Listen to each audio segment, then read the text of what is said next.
लंबोदरं परमसुन्दरमेकदन्तं रक्ताम्बरं त्रिनयनं परमं पवित्रम् उद्धद्दिवाकरनिभोज्ज्वलकान्तिकान्तं विघ्नेश्वरं सकलविघ्नहरं नमामि। नमः परमहंसास्वादितचरणकमलचिन्मकरन्दाय भक्तजनमानसनिवासाय श्रीरामचन्द्राय कृष्णत्वदीयपदपङ्कजपञ्जरान्ते अद्यैव मे विशतु मानसराजहंसः प्राणप्रयाणसमये कफवात पित्ते कण्ठावरोधनविधौ स्मरणं कुतस्ते ध्याये नित्यं महेशं रजतगिरिनिभं चारुचन्द्रावतंसं रत्नाकल्पोज्ज्वलाङ्गं परशुमृगवरा भीतिहस्तं प्रसन्नं पद्मासीनं समन्तस्तुतममरगणैर्व्याघ्रकृत्यं वसानं विश्वाद्यं विश्वबीजं निखिलभयहरं पञ्चवक्त्रं त्रिनेत्रं करचरणकृतं वा कायजं कर्मजं वा श्रवणनयनजं वा मानसं वापराधं विहितमविहितं वा सर्वमेतत्क्षमस्व। जय जय करुणाब्धे श्रीमहादेव शम्भो। श्रीलक्ष्मीनाथ समारंभां नाथयामुनिमध्यमाम् अस्मदाचार्यपर्यन्तां वन्दे श्रीगुरुपरम्पराम्।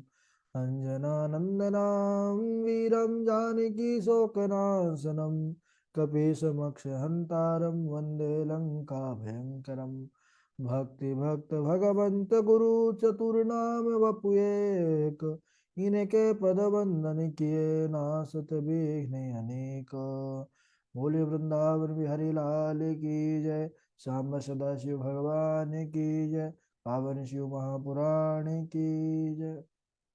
परम मंगलमय परात्पर अखिलेश्वर अचिंत कल्याण गुणगण निधान सर्वेश्वर सर्वाधिपति श्रेष्ठ आचरणवान प्रजा के सुखदाता विज्ञान के पूर्ण ज्ञाता देवाधिदेव जगत नियंता जगदीश्वर पंचतत्वोत्पादक विश्वेश्वर मंगल करता श्री श्याम सदाशिव भगवान के पावन चरणारविंदों पर उत्साह नमन नतमस्तक वंदन एवं अभिनंदन। हराम्बा भगवती जगदीश्वरी शंकर शिव प्राण वल्लभा जगत जननी माँ जगदम्बा माता पार्वती जी के पावन चरणारविंदों पर कोटि प्रणति। शिवाय शंभो। शंकर भगवान का यह शब्दमय विग्रह शिव महापुराण को कोटि कोटि प्रणाम। समस्त भूतादि सी आराम में सब जग जानी करहूँ प्रणाम जोरी जोपान। हम सबका यह परमो सौभाग्य की शिव कथा मंदाकिनी पर अवगाहन करने का यह सुंदर लाभ प्राप्त कर रहे हैं।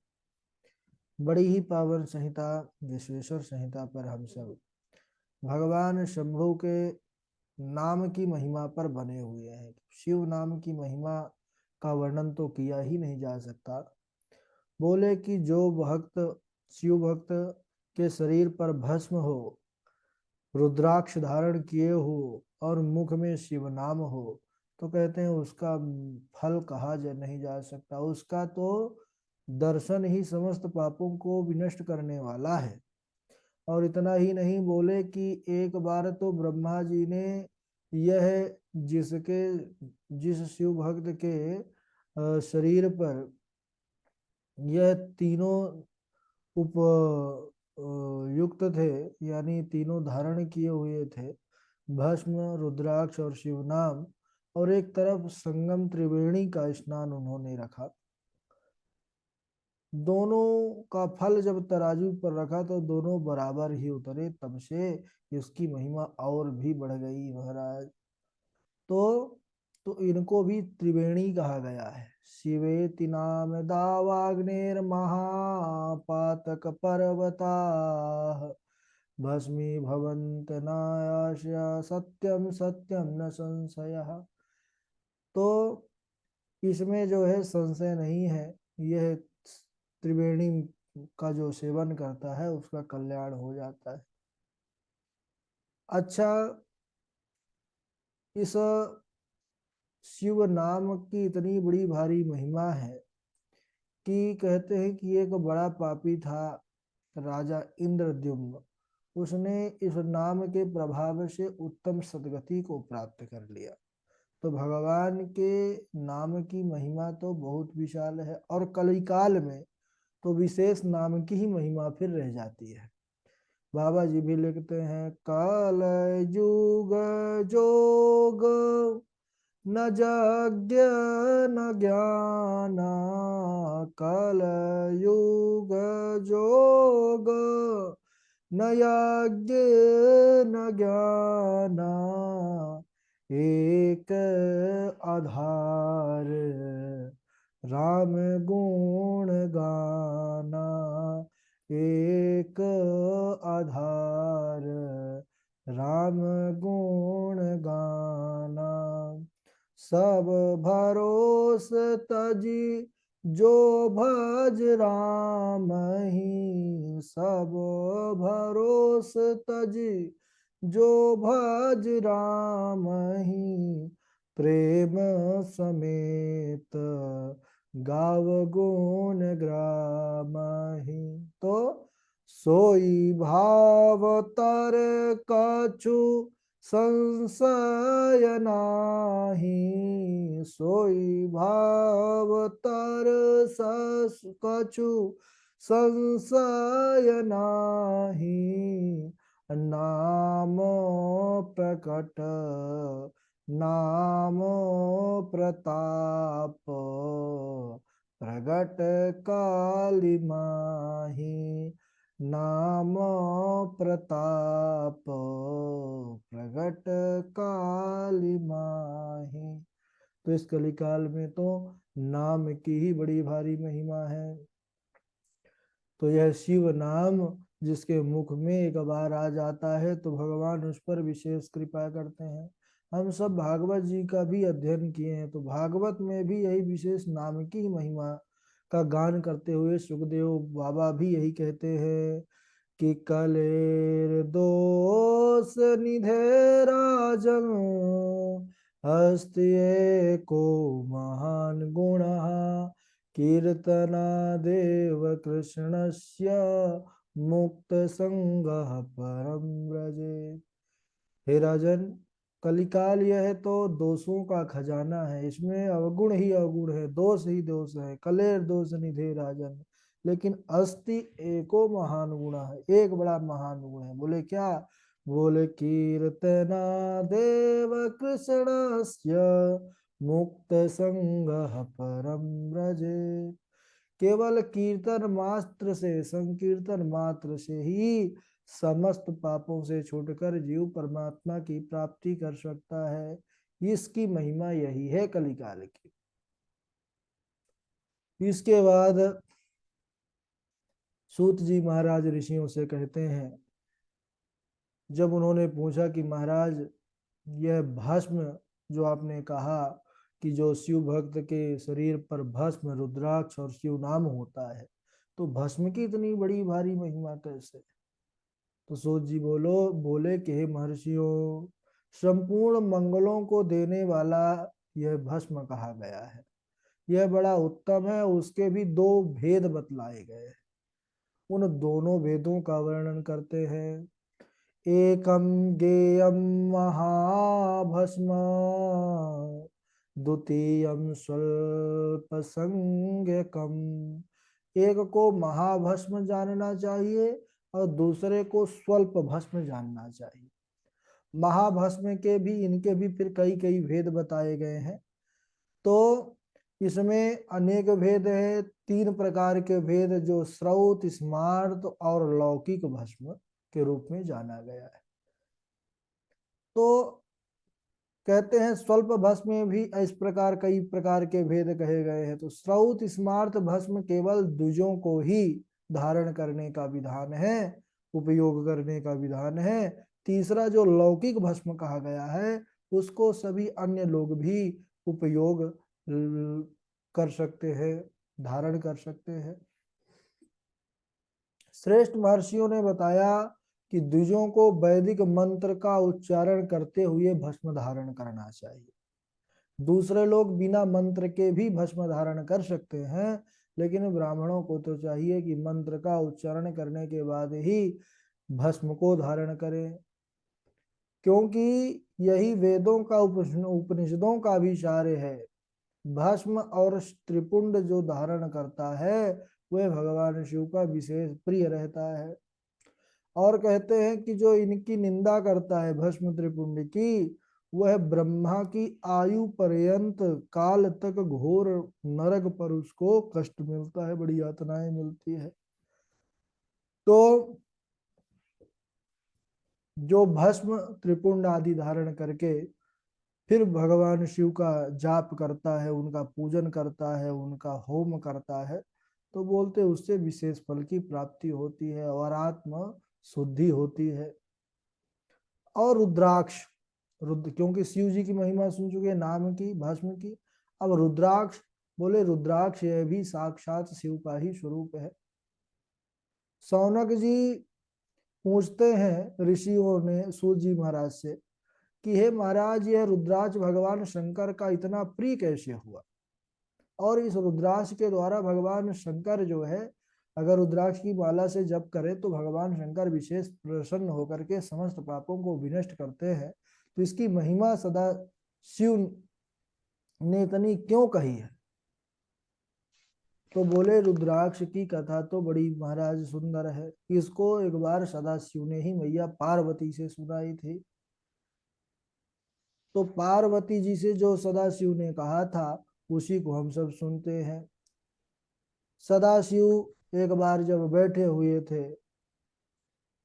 कहते हैं कि नेत्र बंद किए हुए वह समाधि अवस्था में थे, और देवी से बताते हैं कि हे देवी, मैं कई हजार वर्षों तक समाधि पर रहा, सहस्त्र दिव्य वर्षों तक मैं तपस्या करता रहा। एक दिन मेरा सहसा मन बड़ा क्षुब्ध हुआ, और उस समय मैंने लीलावश अपने दोनों नेत्रों को खोला। तो जैसे ही मैंने देवी नेत्र खोले, वैसे ही पुटाभ्याम चारु चक्षुर्भ्याम पतिताम जल बिंदवा तत्राश्रुबिंदु तो जातो वृक्षा रुद्राक्ष संज्ञका। बोले जैसे ही मैं दोनों अपने पलकों को खोला, नेत्रों को खोला, वैसे ही मेरे दोनों मनोहर नेत्रों से अश्रुओं की धारा निकल पड़ी, और कुछ अश्रु बिंद जो है निकल आए, और बोले कि उन अश्रु बिंद से ही यह पावन रुद्राक्ष नामक वृक्ष पैदा हुए। कहने लगे कि यह कई देश में, गौड़ देश से लेकर मथुरा, अयोध्या, काशी, लंका, मलयाचल, सहगिरी आदि देशों में रुद्राक्ष के वृक्ष उत्पन्न हो गए। तभी से इसकी महिमा बहुत बढ़ गई, तभी से इसका महत्व इतना हो गया कि इसकी माला का जप करने से समस्त पाप नष्ट हो जाते हैं, और रुद्राक्ष धारण करने से ही भुक्ति और मुक्ति की प्राप्त हो जाती है। तो जिन रुद्राक्षों में छिद्र बना हुआ होता है वह उत्तम होता है, जिनके छिद्र मनुष्य के द्वारा बनाए जाते हैं वह मध्यम रुद्राक्ष कहलाता है। बोले कि रुद्राक्षों में भी कई प्रकार के पहनने के, धारण करने के नियम हैं। जो 550 रुद्राक्षों का मुकुट, 3 लड़ीदार 360 रुद्राक्षों का यज्ञोपवीत, 100 रुद्राक्ष की माला, 3 रुद्राक्ष शिखा में, 6 रुद्राक्ष कानों में, 11 रुद्राक्ष दोनों कोहनियों में, और इतने ही दोनों मणिबंधों में, 3 जनेऊ में, और 5 कमर में, इस प्रकार पूरे शरीर पर कुल 1100 जो रुद्राक्ष धारण करता है शिव भक्त। बोले 1100 रुद्राक्ष धारण करने वाला मनुष्य साक्षात शिव रूप कहा गया है। बस रुद्राक्ष शुद्ध होना चाहिए। 3 मुख वाला रुद्राक्ष, अच्छा इसमें भी कई भेद है रुद्राक्ष में भी। तो 3 मुख वाला जो रुद्राक्ष है वह साधन सिद्ध करता है और प्रमुख विद्याओं में निपुण कर देता है महाराज। 4 मुख वाला रुद्राक्ष यह तो ब्रह्म रूप है, इसके दर्शन मात्र से ब्रह्म हत्या जैसे बड़े बड़े पाप भी कट जाते हैं। चारों पुरुषार्थ प्रदान करने वाला 4 मुखों वाला रुद्राक्ष। 5 मुख वाला रुद्राक्ष इसका कालाग्नि नामक है, कालाग्नि कहा गया है इसको। तो 5 मुखों का रुद्राक्ष यह तो समस्त कामनाओं को पूर्ण करने वाला है, मोक्ष प्रदान करने वाला है। 6 मुखी रुद्राक्ष तो साक्षात कार्तिकेय का स्वरूप है, वह भी षणमुख है। और इसको पहना नहीं जाता है मतलब गले पर, बोले इसको दक्षिण हाथ में अगर बांधा जाए तो इससे विशेष लाभ की प्राप्ति होती है। सप्तमुखी रुद्राक्ष के भी अनेक नाम हैं, इसको भी धारण करने से धन की प्राप्ति होती है। अष्टमुखी जो रुद्राक्ष है 8 मुख वाला, यह भैरव का रूप है और इसको धारण करने से दीर्घायु की प्राप्ति होती है और मरणोपरांत शिवलोक की प्राप्ति होती है। नवमुखी रुद्राक्ष यह नौ दुर्गा देवी का प्रतीक है, शक्ति का प्रतीक है। इसको भी वामांग में धारण किया जाए तो समस्त वैभव प्रदान हो जाते हैं महाराज, वैभवशाली हो जाता है वह। 10 मुखी रुद्राक्ष, इसको धारण करने से सभी मनोरथ पूर्ण हो जाते हैं। और 11 मुखी रुद्राक्ष का कहना ही क्या, यह तो 11 मुखी रुद्राक्ष आदित्य रूप है, इसको मस्तक पर धारण किया जाता है। मस्तक पर धारण करने से उसका तेज कहते हैं कि बहुत विशाल हो जाता है। 11 मुखी यह 11 रुद्र के समान भी है। और 12 मुखी यह जो है 12 आदित्यों को इसमें उपमा की गई है। जो 12 सूर्य कहे गए हैं तो वह 12 सूर्य मानो यह 12 मुख वाला जो रुद्राक्ष है इसमें प्रतिष्ठित होते हैं, तो इसको भी धारण करने से उसका वर्चस्व और तेज बढ़ता है। 13 मुखी रुद्राक्ष को जो धारण करता है उससे समस्त पाप नष्ट हो जाते हैं। 14 मुख का रुद्राक्ष यह साक्षात शिव रूप कहा गया है। तो शिव पुराण में 14 मुखी तक ही रुद्राक्षों की गणना की गई है भाई। कहीं कहीं कोई ज्यादा ज्यादा भी बता देता है, लेकिन वो तो हम पढ़े नहीं है। शिव पुराण में जो रुद्राक्षों की गणना है मुखों की, वह 1 मुखी से लेकर 14 मुखी तक रुद्राक्ष को बढ़िया कहा गया है। और उसके मंत्र भी बताए गए हैं यहाँ पर। पार्वती से भगवान ने कहा है कि 1 मुखी का रुद्राक्ष धारण करे तो उच्चारण करे ओम ह्रीम नमः। 2 मुखी का क्रमशः ओम नमः, ओम क्लीम नमः, ओम ह्रीम नमः, ओम ह्रीम नमः, ओम ह्रीम हूम नमः, ओम ह्रीम हुम नमः, ओम हुम नमः, ओम ह्रीम हुम नमः, ओम ह्रीम नमः, ओम ह्रीम नमः, ओम क्रौम छ्रौम रौम नमः, ओम ह्रीम नमः, ओम नमः। इस प्रकार 14 जो मुखी रुद्राक्ष है 1 मुखी से लेकर के 14 मुखी तक धारण करने का यहाँ पर मंत्र है। ओम से लेकर के कुछ बीज मंत्र हैं, उन बीज मंत्रों के साथ इन रुद्राक्षों को धारण करना चाहिए। और बिना मंत्र के रुद्राक्ष न धारण किया जाए। बोले क्यों, तो कहते हैं कि बिना मंत्र के रुद्राक्ष धारण किया जाता है उससे उसकी सिद्धि नहीं प्राप्त होती, जो उसका प्रभाव है वह उसको नहीं मिलेगा बल्कि ऊपर से दोष और मिल जाएगा। बिना मंत्रेण यो धत्ते रुद्राक्षं भुवि मानवः सयाति नरकं घोर यावद इंद्राश्चतुर्दश। आहा, बड़ा भारी इसमें दोष बताया है। बोले कि पृथ्वी पर जो मनुष्य बिना मंत्र के द्वारा अभिमंत्रित किए ही रुद्राक्ष को धारण कर लेते हैं, वह मनुष्य क्रमशः 14 इंद्रों के काल तक यावद इंद्र चतुर्दशा 14 बार जब इंद्र बदल जाएगा, उसकी आयु हो जाएगी पूरी और बदलता जाएगा, तब तक वह कहते हैं घोर नरक में कष्ट पाता है। तो इसके बाद फिर और आगे हम समझेंगे। आज यहीं तक समय भी हो चुका है, श्लोक भी काफी हो चुके हैं, जानकारी बहुत तो वो भी है, गूढ़ भी है, इसको समझेंगे। चलिए अब जल्दी अब चरित्र आने वाले हैं, भगवान के चरित्र शुरू हो जाएंगे कथाओं वाले, तब फिर आनंद आएगा और आप लोगों को समझ में भी आएगा, क्योंकि अभी तो ये सब ज्ञान विज्ञान की बातें हैं। लिखेंगे तो उपयोगी है। बोलिए सदाशिव भगवान की जय। पावनी सुनाएंगी, पावनी की जय के बाद आज विशाल जी नहीं जुड़े हैं तो राजेश शर्मा जी सुनाएंगे, प्रियाम जी हैं, डॉक्टर साहब हैं, परशुराम जी हैं, धारणा चैतन्य जी हैं। चलिए स्वागत है।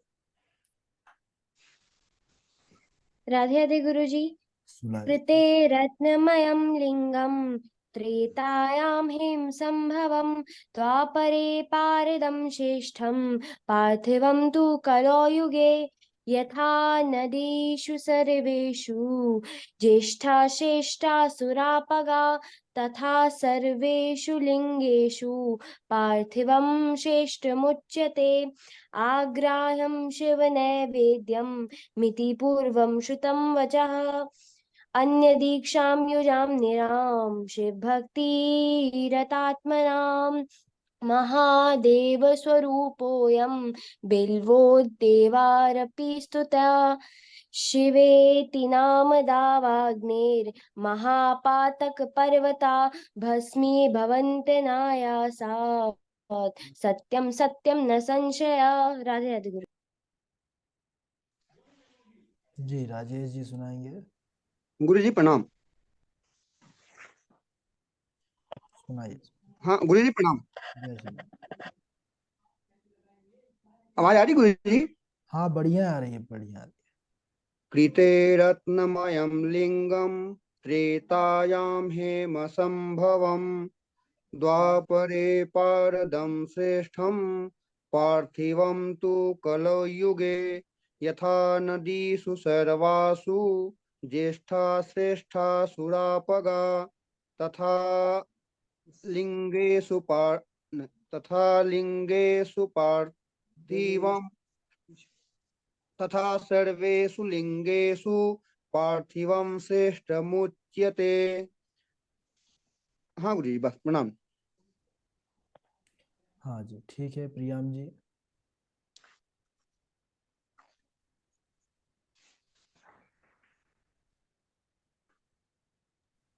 प्रियाम जी की आवाज नहीं आ रही है।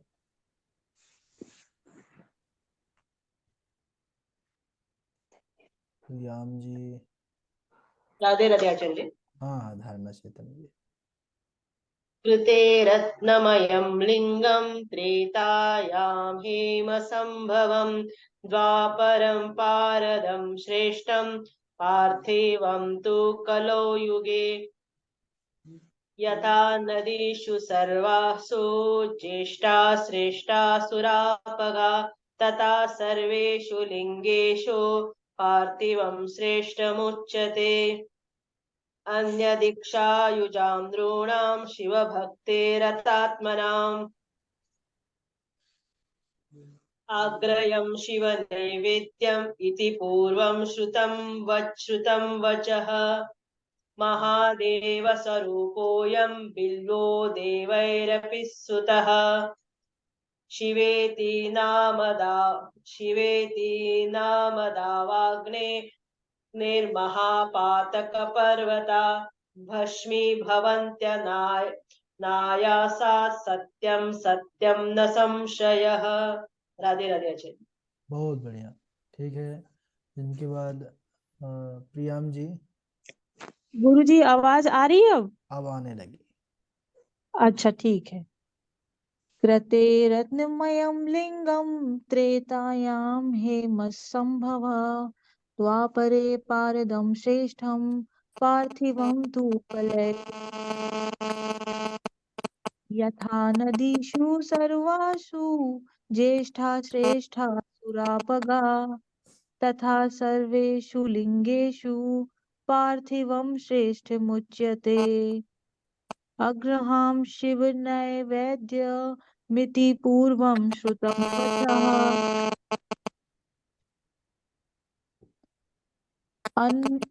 अन्यदीक्षायुजां नृणां शिवभक्तिरतात्मनां महादेवस्वरूपोऽयं बिल्वो देवैरपि स्तुतः शिवेति नाम दावाग्नेर्महापातकपर्वतः भस्मीभवन्त्यनायासात् सत्यम सत्यम न संशयः। राधे राधे गुरु जी। ठीक है, डॉक्टर साहब सुनाएंगे। राधे राधे गुरु जी। राधे राधे। कृते रत्नमयं लिंगम त्रेतायाम हेमसंभवम् द्वापरे पारदं श्रेष्ठं पार्थिव कलौ युगे यथा सर्वेषु देवेषु ज्येष्ठे श्रेष्ठ महेश्वर एवं सर्वेषु लिंगेषु पार्थिव श्रेष्ठ मुच्यते अग्राह्यं शिव नैवेद्यम् इति पूर्वं श्रुति बचे अन्य दीक्षायुजां नृणां शिव मतिरतात्मनां महादेव स्वरूप योऽयं बिल्वुदेवैरपि स्तुते यथा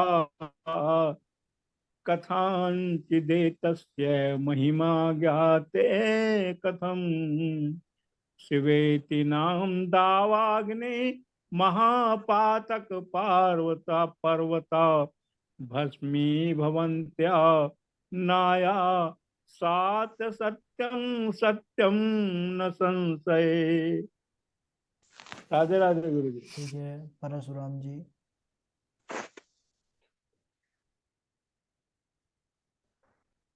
परशुराम जी सुन पा रहे हैं? जी गुरु जी, राधे राधे। हाँ सुन।